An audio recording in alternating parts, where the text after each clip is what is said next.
the money could be expected at the lawnmower. How many years has it been? It's been 15 years. It could be seen on that. Oh my, what am I doing?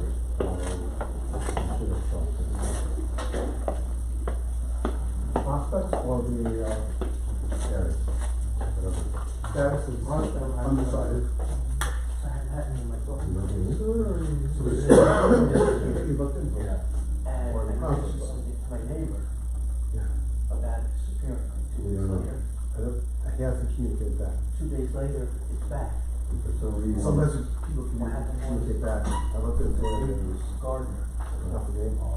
Sometimes they even hang him. He's not He mentioned something to hanging. Gardener. So I wouldn't be shocked if he's still looking into it. But we could. I've never- Saying, you know, back from Some old guy. Usually never. I hope so. Let's see what happens.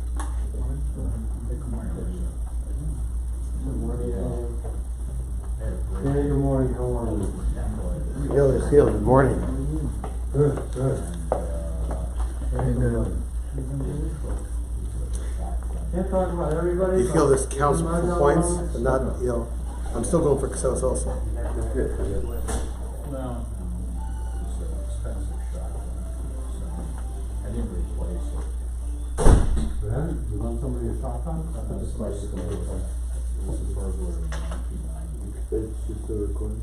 Yes. I reported it to the cops. Let So me they see. wanted- Just wait. Probably said they can down somebody's closet somewhere. Never get this stuff back. Put it by your chair. Judge Holmes, like the oldest guy. Wounded behind those, the last 5 pages or. Well, you never see it again. Never see the stuff. You read for a copy? I do, you read for a copy on the copy? Nothing personal, usually. I'm trying to say it, A great story. Staying Great story. I was Staying in that Steve. I was at North End Beach, and, the owner of the house wants the house back, and, wants to move back in. The guy has tons of kids, he's looking for a house, and he can't find one that size, it's too expensive. Yeah. So he decides to see if he can buy a house. So he puts things together, with mortgage and all that, Kier to buy a house for $400,000. Okay. There's a house for sale that would work for him, for sale for $400. So he puts in a bid for $410, knowing where things go. He follows the house, and the house has bids for $480. Okay? I gotta put my house up for sale. After a few weeks, the broker calls up this guy, and says, Mazel, you got the house. He said, how can I get the house? I only bid $410, I never bid for $480 out there. Right. Because the reason they're selling the house is because the couple are getting divorced. And he has total charge of selling the house. He's trying to. And his wife is getting all the proceeds of the house, so he wanted to give her as little as possible. Isn't that wonderful? That's, you know what, reminds me of true case. Don't try this at home, but. True case, Rabbi. So the Yeah. judge ordered the divorcing couple to divide the house. So he took out a chainsaw and he cut the house in half in the middle. Oh, gosh. The judge put him in jail, okay, for contempt of court. That makes sense. Yeah, Okay, I'm just getting your report. You're at that. people will do anything to spite the ex. It's nasty. He takes the chainsaw and he saws the house in half, down the middle. That's funny. How long did he have to sit for? I don't know. Is it worth it though? He probably was ordered to replace the value of the house. The price going down. What else The is price will do anything. You know. My ex and I, we never fought. Never. I have my sister-in-law got divorced. What do you think, she got someone with her ex? I don't. Probably better than when she was I married. don't. I saw it at my daughter's wedding, About 30 years ago, a Jaguar meant more than it does today. Oh, yeah. My uncle's friend had a scenario, he went to buy a car and he sees online, it's not online, it was like a newspaper ad. An XK. Top of the line Jaguar wants to don't off $500. So he has a mechanic come, look at it. Doesn't have a motor in it. And no, the mechanic goes and he says, car's in good shape, you know. She buys the car. But it's bothering him. It's what he said, right? Yeah. That's right. So it calls back the person who could support it. She had to sell the car because he ran off with his secretary and said, keep the house, keep everything, just sell the Jaguar and give me the proceeds. So she sold it for $500. That's $500 more than she wanted to give him. Yeah. Yeah. There's a Rabbi Harvey story, which Ellie Stefanski had on his Daf Yomi last week and a half ago or so. So this guy had to go out of town to get the job as a Rabbi. He makes some money at $100, he wants to send it to his wife. So he finds some guy who he doesn't know, a stranger, who's going to his wife, to where his wife lives. He says, will you take this along and give him money? He said, well, what's in it for me? So he said, take what you want and give her, take what you want and give her the rest. Or he writes it down, he says, give her what you want and take the rest. Okay? So he goes over there, knocks on the door, and he gives the wife $200. $200? He sent you $100. That's not right. He says, it's success. I should give you what I want. So go to the Rabbi the Shiur in town. He says, let me see the letter. The letter says, give her what you want, and give her what you want. So the rabbi says, in that case, you got to give her $98, because that's what you want. Give her what you want, right? You want $98, right? So you have to give her $98. Yeah, so she went down. Yeah. I mean, it wasn't my, to be honest with you, I would be friends with those people. I don't bear grudges against people too much. But she apparently was not of the same mind. Okay. Really? Is it? I can't do anything about that. So, yeah, Do the best you can, that's all. that's all. Okay. And it's something you told I read about not holding grudges against fellow Jews. Read that somewhere. What are you gonna do? Do what you can do. That's it. Okay, we have a minute. Make sure all our peoples are attended to.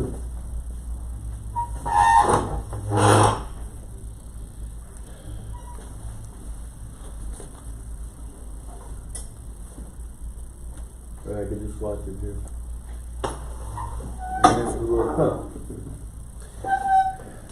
There's a big screen and a small screen, huh? It's not Dallas Stadium. Which stadium? Dolphin Stadium.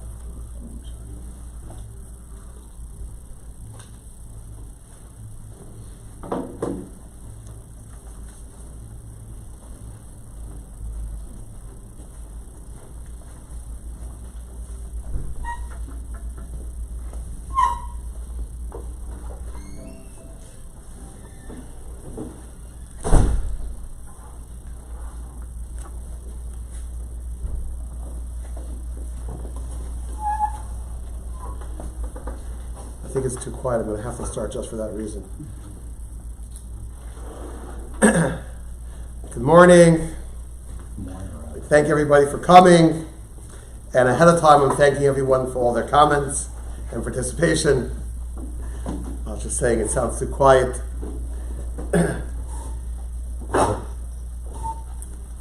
Today's topic we entitled, I'm sure my friend wouldn't mind if I used his blank. I'm sure my friend wouldn't mind is definitely a line that you hear a lot. And the question we're going to ask today, is that a real heter? Is there a real heter to just use something because I'm sure my friend wouldn't mind if I used it? And I was thinking about all the scenarios where this concept comes up. I'm sure my friend wouldn't mind.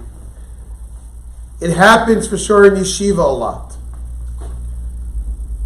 Especially in a dorm yeshiva, guys living together, people need things. Like, I'm sure my friend wouldn't mind if I take, we'll see, his hat, jacket, coffee, sweater, the works. It's not limited to yeshiva and a shul. Yeah, you need something, stuff lying around the shul. I'm sure this guy wouldn't mind if I use this. Okay? It happens in shul. Someone just brought up, very true, it can happen at work. Right? Especially, you have a lot of people in your office. I'm sure he doesn't mind if I use his whatever. This happens time and time again. People utilizing someone else's things under the guise of this heter that I'm sure my friend doesn't mind. And what I'd like to go through today is this truly a heter? Is there a heter? Does a person have a right just to utilize someone else's things? I'll give you the list of objects. Can a person use someone else's tefillin? No. You forgot your tefillin. You're davening at the second minyan. You know your friend, he davens at the early minyan. He wakes up early Sunday morning. He comes to the shiur. So, you know his tefillin are available. Can I use his tefillin? Can I use someone else's talis? I forgot my talis at home. Sure, doesn't matter. Hats and jackets around yeshiva. Hey, it's raining outside. Can I use one of those alien coats they wear, the Shane coats, to cover my hat or my shtrival? Svarim in yeshiva. Before a test, there's an art scroll. Where's the Daf Yomi Masechta? It's not on the shelf. I see someone has one in shul. Can I borrow his Gemara? Paper, pens. You're tired. There's no coffee gemach. There's no Sunday morning brew. Can I borrow, quote unquote, use someone else's coffee? Drinks. There are so many things that potentially are around in Jewish venues, Heinish venues. It's not a gemach. If it's a gemach, we understand. It's set up. The Sheinkel gemach. Right? If it's raining outside, Pancho gemach. It's actually a very smart idea. Everybody wants to donate, not too expensive. Any shul could use them. How many times are people stuck in shul? They didn't bring a raincoat. It's raining. All they had was a simple poncho. They could go home. But we're not talking about gemachim. That's a different topic. There's no gemach. But I think my friend wouldn't mind. Is that okay? Is that a heter for a person to use it?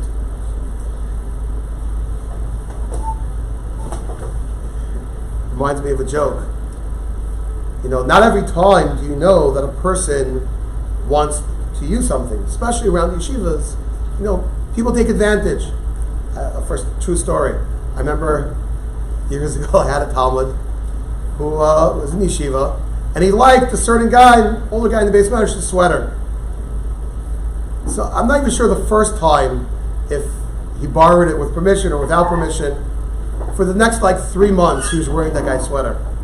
By the time he was finished with it, the guy didn't want it back anymore. He's like, "That's your sweater. Everyone's going to think I'm wearing your sweater." People become very heimish. People use people's things all the time. So in yeshiva, you'll see sometimes people will write on their Gemaras, Makbid Gomer. I'm not giving anyone the rights to use this Gemara. I've lost it too many times. Makbid Gomer. They write in their cereal box, this is mine, not yours. So there's a story, don't try this at home. A newlywed, a chassan, guy gets married, his wife opens the refrigerator, and on the soda bottle, it's written, Makbid Gomer. She wants to go back to her mother. Some people, they never grow out of the Bacher mentality. Fight for your own. Makbid Gomer. Josh, not a good idea. What? Do not put on any of your drinks in the refrigerator, only for me, not for you, honey. See that? Makbid Gomer. You got it, Rabbi. Now, the halacha is the first step, which I think is very important to qualify. Let's say I would take someone's possession without permission. Okay? I have I know this person keeps creamer in shul, in yeshiva. And I love that creamer. My coffee topped off with that creamer, whether I'm milchiks or fleishiks, either way, would be amazing. Can I have that creamer? Can I utilize it? If I don't have permission, and we'll see soon whether this heter supersedes it, if you borrow it without permission, let's say even I have intention to pay back, the Gemara says, and that's the way we paskin, Shol Shelo Midas Gazanu. If you take something without permission, in the Torah, that's tantamount to stealing. In America, there's something called a little white lie. Right? Definitely in the business world, there's a whole book of them. Right? There are many things that people might do, which, you're not going to bust me over this one. In the law, there's a concept of de minimis. Right? Nobody's going to care about it. No one's going to get you. It's like jaywalking. Very rarely is anyone ever prosecuted. But the Torah doesn't work that way. In the Torah, Shol Shelo Midas, if you borrow something without permission, you're a ganav. You're stealing. And, I want to get into issues, I see I have a few Sephardim here. But, as Sephardi share, they would start quoting, all the Zohars, how you come back as a Gilgal for stealing. Like, I don't want to get into that. But just simply, you don't want to be over an Isser of Geneva for taking something that's not yours. So today, what I'd like to go through, though, are there heterim? Are there heterim out there to utilize someone else's property without permission? Is there any heter? And to clearly define when and where that applies. So, the first heter, I didn't put this Gemara in your sheets. I put the halacha. There's a Gemara in Pesachim, Daf Daled and Beis. The Gemara uses the term, the concept, Nichale le'inish le'mevin mitzvah b'mona. A person is happy if a mitzvah is done with his property. Assume the Pashup Shat in that Gemara is that the way it works is I don't get rewarded just for mitzvahs which I do myself. Any mitzvah I do, which I was a gorim, I was a cause for it, I also get rewarded. The Gemara even says as far, let's say a person drops money, and then the ani happens to pick it up and utilizes it. The Gemara says you get schar for tzedakah. Now, obviously, it's not mistaver. You get the same schar for tzedakah as if a person, you're approached by somebody and you'll give with the whole heart and give tzedakah to the person in the best possible manner. There's levels and levels of the mitzvah tzedakah. But at least the basic level of the mitzvah tzedakah a person gets if he inadvertently dropped money and then he found it. That means any time a mitzvah is performed with your property, you get some form of mitzvah. So therefore, my talus is sitting in shul anyway. And I didn't give permission to anyone. But there was a guy, he needed a talus, and people knew I daven at the early minyan. I wake up early every morning. My talus is available. Halacha would be, a person is happy for you to do a mitzvah with his property. The Gemara says you could use it. And that is paskin v'halacha. If you look in the middle of your sheets, this is Orach Chaim Siman Yudalad. Mutter lito talis chaver levarchala. It's mutter for a person to take someone else's talis and make a brach on it. So the Mechaber gives one condition. Uvachi kapolsa emas makupol. If you find his talis folded, make sure to fold it up. Right? That much the guy wants. Right? You know, and Huadin on Shabbos. Right? Huadin b'tefillin. He writes, so to tefillin. You're allowed to utilize someone else's tefillin.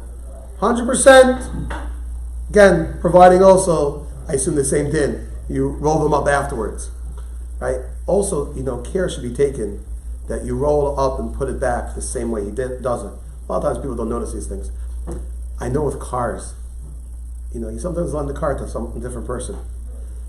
9.9 out of 10 times you lend the person the car.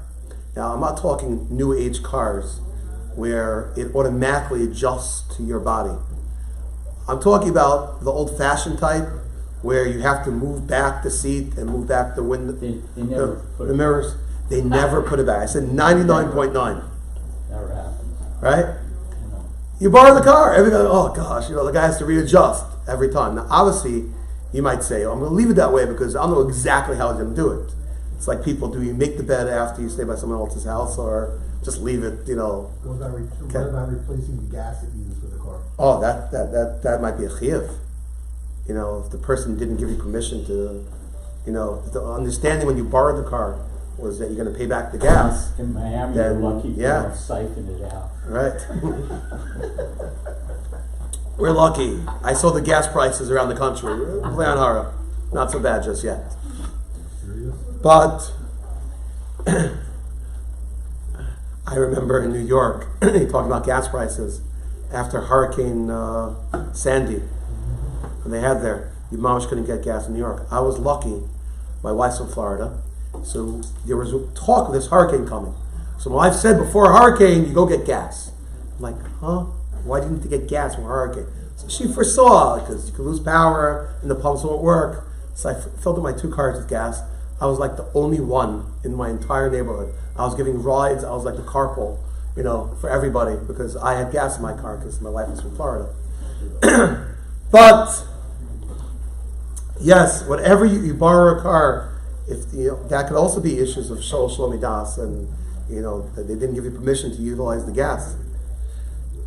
Now,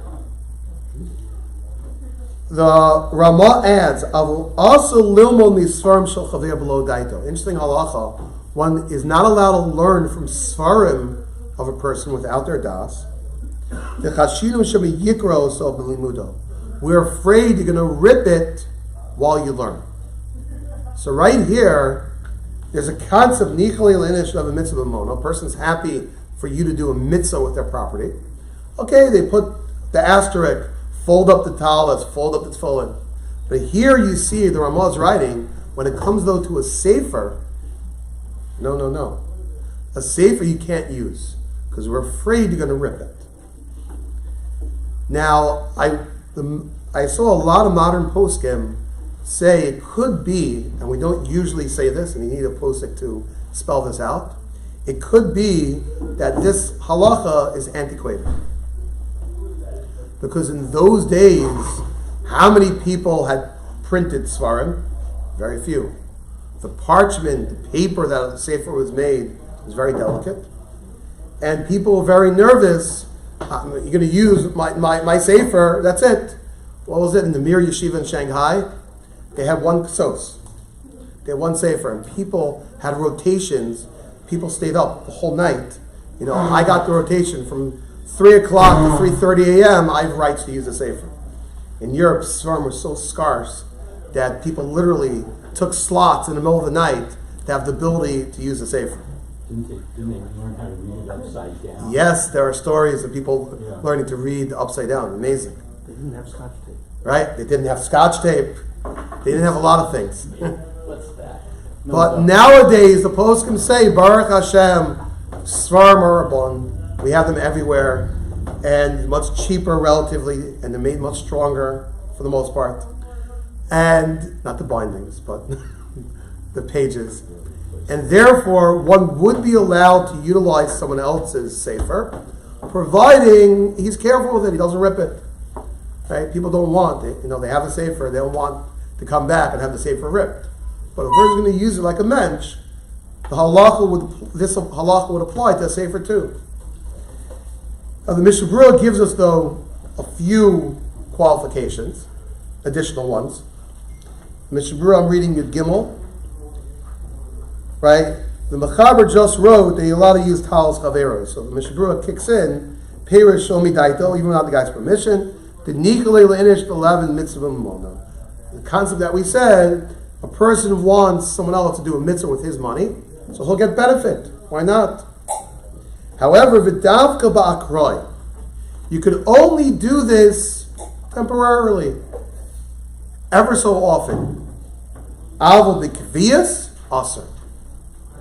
For you to be a leech, for you constantly to utilize someone else's sefer, someone else's tefillin, someone else's talis, no, that you can't do.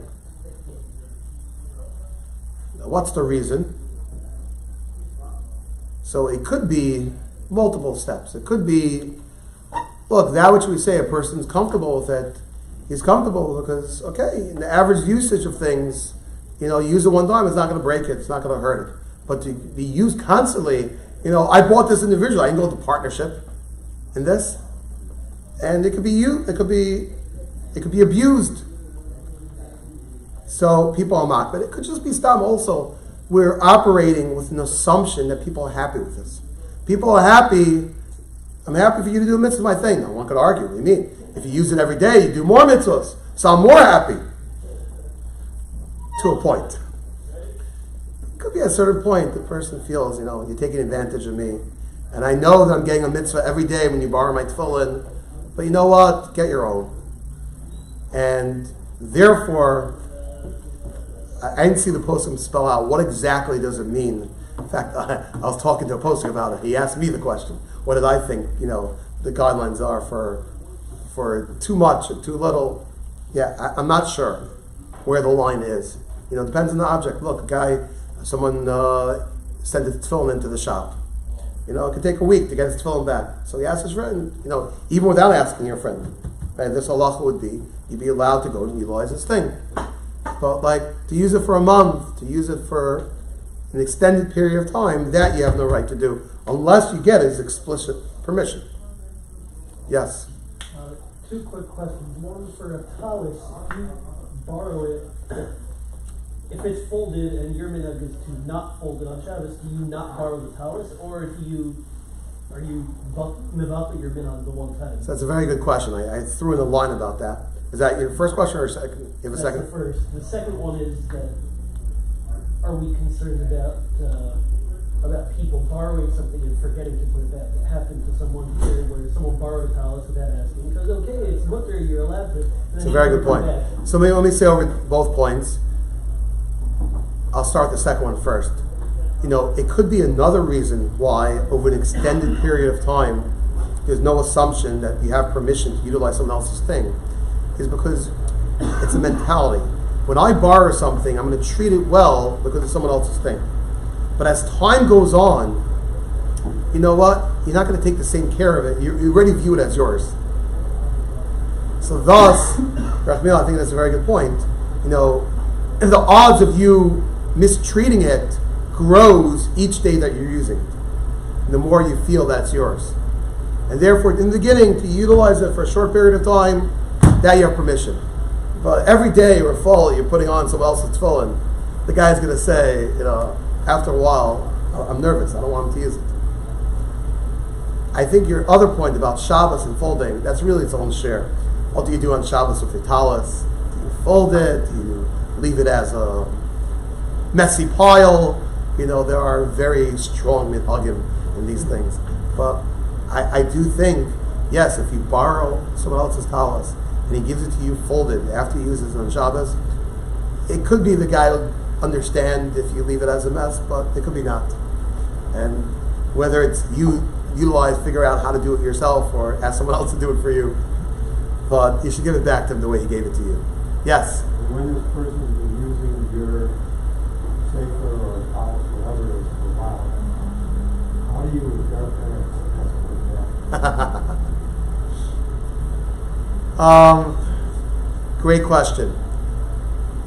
That's also not part of the share. Well, it's a good part of the share, right? Yeah, with these type of things, you know what? That might be even the fifth reason. I'm giving multiple reasons why you can't do this for an extended period of time.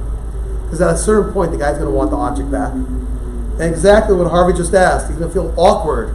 Here's the big word. He's going to feel awkward to ask him for him back. That's the story I told. The kid who borrows the guy's sweatshirt for a few months, the guy felt so awkward. Can I have my sweatshirt back? You're standing on my toe. It's at a certain point you feel uncomfortable. So you have to realize you're a guest. Short amount of time to utilize someone else's thing, fine. Beyond that, you're creating a Pandora's box of problems. Now there's two more qualifications that Mr. Brewer brings down over here.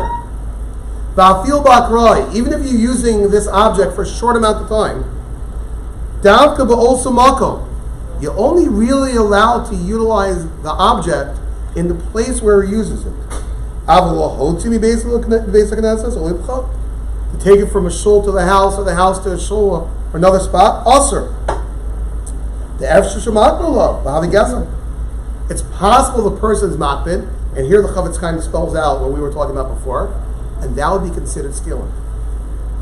Taking something, the guy gave me permission to use it, but he didn't give me permission to use it over here. I know the guy wouldn't mind if I borrow his article, but in shul, not to take it on the train, not to take it to work. And if you did that, that's gezel, that's stealing. So it's very specific. You're allowed to use it, but you're allowed to use it in its place. I would say for Svarim, this is a big deal too. It happens in yeshiva all the time. A guy sits in the back left corner of the base medrash, and he has some Svarim over there. Oh, you want to borrow it? And you leave the sefer in the front right corner of the base medrash. Do you know how long it'll take that guy to find the sefer that you used and left and it's over there? It could take days. Right? You're asking to testify. Huh? Maybe it's a small business. Okay, you're right. Right? He did this in the mirror. Weeks. Lakewood. Don't go to the next table then. Right? Or high school days. You utilize something from somebody else, you should utilize it to the best of your ability in the spot where the guy has it. Return it to the spot that he had it. And just to use it, by the way, this halacha would apply even if you return it to the spot.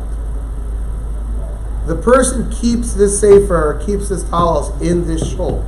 You would not have permission to take it to another shul, even if you're going to bring it back.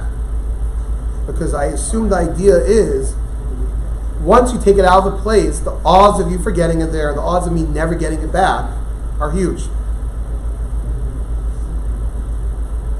You look in the lost and found of any airport, you'll find a lot of svarim. You'll find a lot of things. People leave things all over. Someone just told me a story. They were davening by the kosel, and they found the sitter. They opened up a sitter, and it was the same yeshiva this person was from. He's like, he showed the yeshiva. Look, our sitter. I found it over here. He's like, fling it right back. We'll never see it again. Someone took it to the kosel, left it there. You're lucky this time you pulled out a sefer. It happens to be the sitter from your yeshiva that somebody left there. Yeah, and it's a big deal. the person who does it, okay, it might have been an accident, but you're still achroi, right? You didn't have permission to take it there. You left it there. And meanwhile, you're stealing from the public the opportunity to use that sitter, use that sefer. And it's an important thing. So we can, okay, the first heter, nichalei le'inish, you're allowed to utilize someone's thing for a mitzvah. Tefillin, talis, svarim, you could use for a mitzvah. But the qualifications, you have to use it in the spot and put it back. One more qualification he writes, which is also interesting. V'ayin b'prima gadim shekosov. The b'chol gavanoi roi lizorb k'shabai levimo sheishalo. If the guy's in shul, maybe he's at another minyan, fine. The guy's around. You want to borrow his talis? He might be at the kiddush downstairs. Go and ask him. Why? Why can't I just look? I know he wouldn't mind. Everyone wants with me to do a mitzvah. Listen to what he writes. We don't rely on a chazaka in a place where you could clarify it easily. Certainly if you know he's makbid. Very important halacha. You're not allowed to rely on a chazaka where there's an easy way to find out what happened. I'll give you one practical halacha. It probably happens in our communities every week. Baruch Hashem, I think we all live in communities that have an Erev on Shabbos. People use an Erev. A person should not just assume the Erev is up. Really, you should call or check the Erev hotline. Rabbi, where'd you get that from? Right here, Mishnah Berurah, Siman Yudalid, Sefkata and Yudgimel, Shulchan Aruch, Siman Aleph, Daled. You're not supposed to rely on a chazaka where it's possible to be mavarit. The assumption is, that's okay. I'll find out in shul if it's down. Okay, most of the time that might work. Sometimes it doesn't. The Erev hotline is down. Yeah, it shows the state of the Erev. If the Erev hotline is down, then you have problems. But usually there are chats nowadays. It's easier. The chats are things. But you're not supposed to rely on a chazaka where you could just get practical knowledge. Just check into it. I shouldn't rely on the chazaka that people allow me to use their sefer for a mitzvah. I know the guy's going to say yes. It doesn't matter. The halacha is you don't rely on a chazaka where I could just ask the guy. Ask the guy. Besides the fact, he might feel good about the fact he's doing a mitzvah. He's happy to do it for you. You might get more schar for that. But without that, if you could ask, if the person's around for you to ask, can I use your thing? That's better. You should ask him. You're only going to rely on this chazaka where he's not around. Okay? I just thought of an interesting child. Let's say it says a name in it, you don't know who the guy is. Do you have to find out who he is to go and ask him? I'm not sure. Isn't this just plain derech eretz? If the guy is around, ask him. It's his stuff. Why would somebody think they just have So to yes, go and take some? Rabbi Berger, you're right. Derech eretz kanal Torah, 100%. Right? I think Berger's bringing up a very good point. If I walk into shul and I see someone else happen to be using my talis without asking me, I might feel a little bit weird. I might definitely after the shiur. He's allowed to take it without permission because of this concept. First of all, it's only because I learned the shiur. But even if now that I learned the shiur, it's still a little funny. You walk in, you have a very unique atar on your talis. It says on the gabai, right? And you see this guy in the back of the shul talking. Doing injustice to your talis. But he's sitting there, he's wearing a talis. Yeah, derech eretz would say you should ask him. But I'm talking halacha. Halacha is you have to ask him too. Halacha is you should ask the person. Yes. Here, the derech eretz is halacha. Yes. If you call and it's down, you're stuck. If you didn't call, halacha, you can still use it. Correct. Not the call. Mr. Khan, you're 100% right. Ignorance is On Shabbos. On Shabbos. I'll tell you the difference. Yeah. Right? Correct. If you don't know that the Erev is down, so then, then you're shogegin. You're not mazid. But really, before Shabbos, though, you have an obligation to find out. And the same way we don't, close our eyes. We're not going to check the Erev of the Shabbos. We want people to carry. A lot of times, Right? Using your logic, you never have to check an Erev. a lot of times the answer is they're working. Right? But, yeah. Yeah. Erev deserves its own share too. Okay, so that's heter number one, is I'm allowed to utilize something for a mitzvah. But let's say I'm not talking about a clear-cut mitzvah. Right? The fact that you feel tired and you could use a boost, is that a mitzvah? I don't know.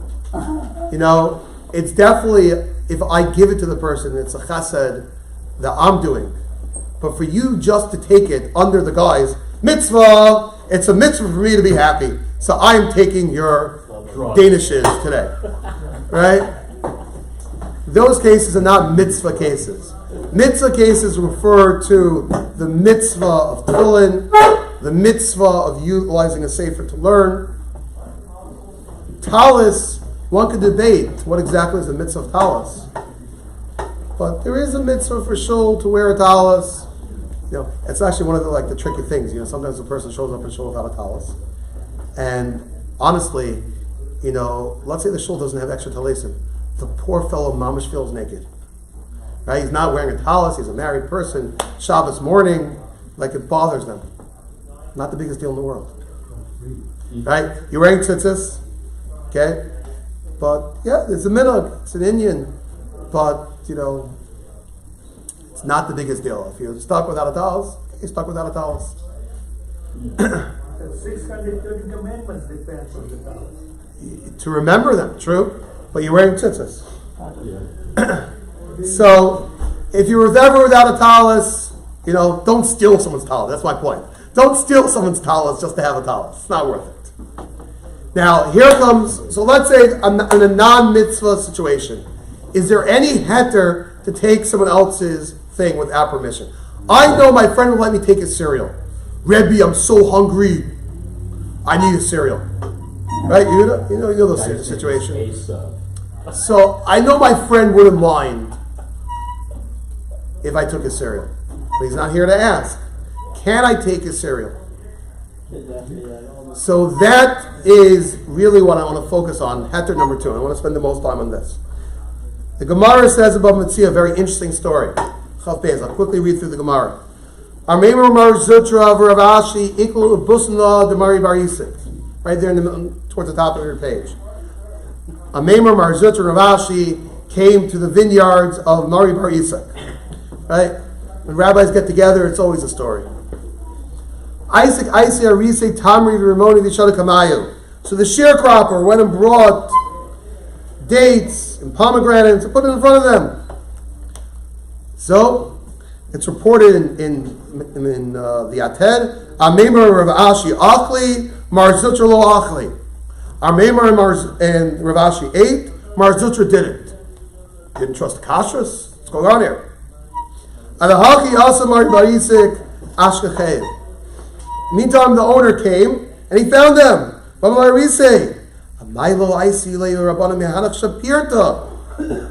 How come you didn't bring the rabbis the better stuff?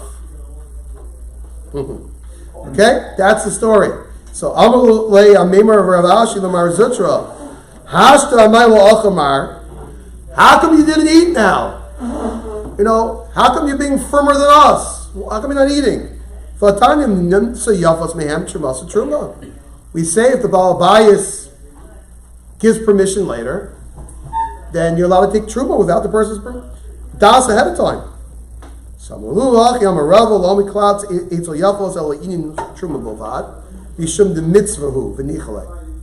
We only say this concept, the Gemara first says, only by a mitzvah.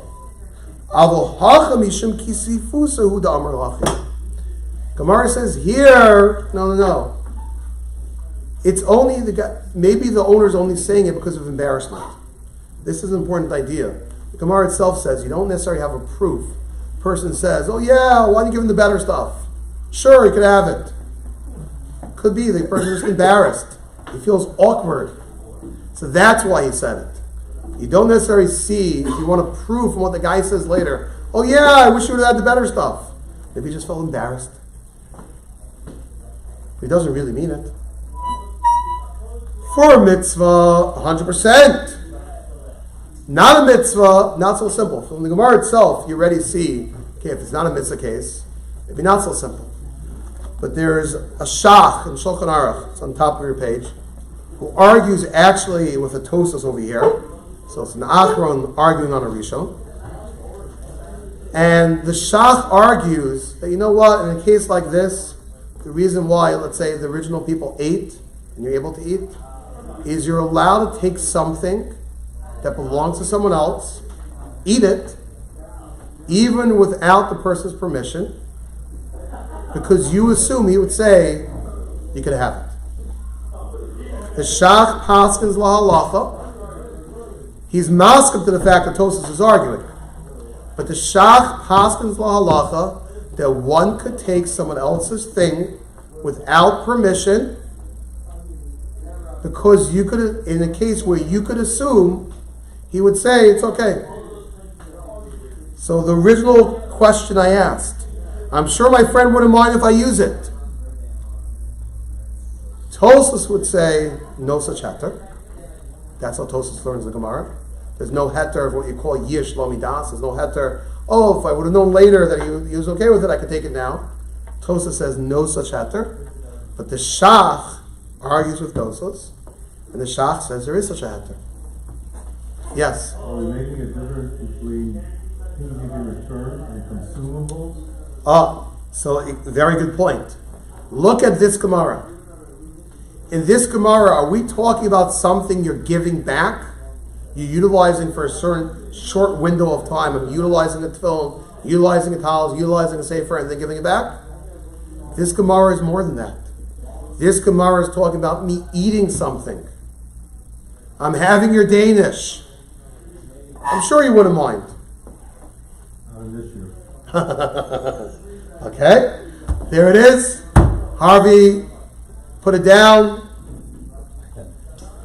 Only you have to come to the shiur to get the donuts. He's mocked, but otherwise. Okay, that's good. You came. Lamaisa, the shach here gives a pretty far-reaching heter. As long as you know. Now, no means no. You have to know that your friend wouldn't mind. But as long as you know your friend wouldn't mind you utilizing his thing, you could take it. I could take my friend's coffee. I could take his donut. Certainly, I could borrow his sweater. I could borrow his hat, his jacket. Not mitzvahs. No mitzvah involved. If I know my friend wouldn't mind, according to the shach, one is allowed to do that. Yes? What about indirect effect to a mitzvah? The person's very hungry, and if they don't eat the Danish, they're not going to be able to learn and shiur the same way afterwards. So it's going to be a detriment to a mitzvah, or some other mitzvah they're going to perform that they can't perform properly. Yeah. Because they really, really needed it. So the question is, right? I'll call this belly aching. It's real sense. Right? Right? Belly aching was pun intended. The guy's really hungry. And, you know, if he's not going to eat, he's not going to be able to learn. You know, that's still a stretch. That's at best what you call a hechsher mitzvah. I'm utilizing this thing, so it enables me to do a mitzvah. It's still a few steps removed from a mitzvah. And thus, it doesn't fall under the guise of a person is happy for you to do a mitzvah. It has to be that the object I'm doing it and using itself right now is for a mitzvah. So your case where the guy's hungry and he really needs to pick me up, for that, you're going to need to rely on the shach.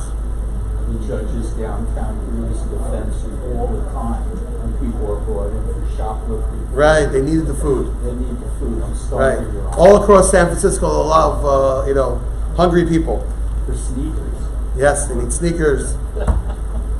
Now, there's a machlokas here, Shach and Tosfos. First, let me line up the Rishonim, then I'll give you the Achronim, and then I'll give you some Halach L'maisa. In terms of the Rishonim, the way the poskim grip it, most Rishonim paskim against this Shach. There's Hagos Ashri in the Rush, there's a Mordechai, there are others that paskin that one would not be allowed to utilize this heter. The Shach, though, say for Imre Baruch, brings a Ran. Ran talks about a very, very interesting case. Is a wife allowed to give tzedakah? Husband's not home. Someone knocks on the door. I'm talking small money. I'm not talking quote unquote big money. Small and big is relative to people. But someone knocks on the door. Husband is not home. Is a wife allowed to give tzedakah? Very important in halacha. Unfortunately, many people don't know this. For sure, the people collect. It's not so simple that a wife is able to give tzedakah, because no matter how much your wife brings in, she could be a top lawyer, earning 6 digits, no problem, or more. Masha kana isha kana baila. The Torah law is whatever a wife gains goes to the husband. The husband has responsibility in the ksuba to provide her mizonos, food, ksusa, clothing. Some husbands say not that much clothing, but okay. Food, clothing, that a husband has to provide her. There's no obligation for a husband to provide his wife with tzedakah money. When she's giving tzedakah, she's giving on behalf of him. Now, if you made up ahead of time, when someone comes to the door, give X and Y. That's no problem. But what happens if you didn't talk about this ahead of time? There's nothing clear set up. Someone comes to the door. So, and it wouldn't be a chiyuv of a mitzvah. I assume that's why this comes up with the shach. It's not an absolute chiyuv for you to give this. It may not be a din of nichal this for the mitzvah b'mona. I'm not sure.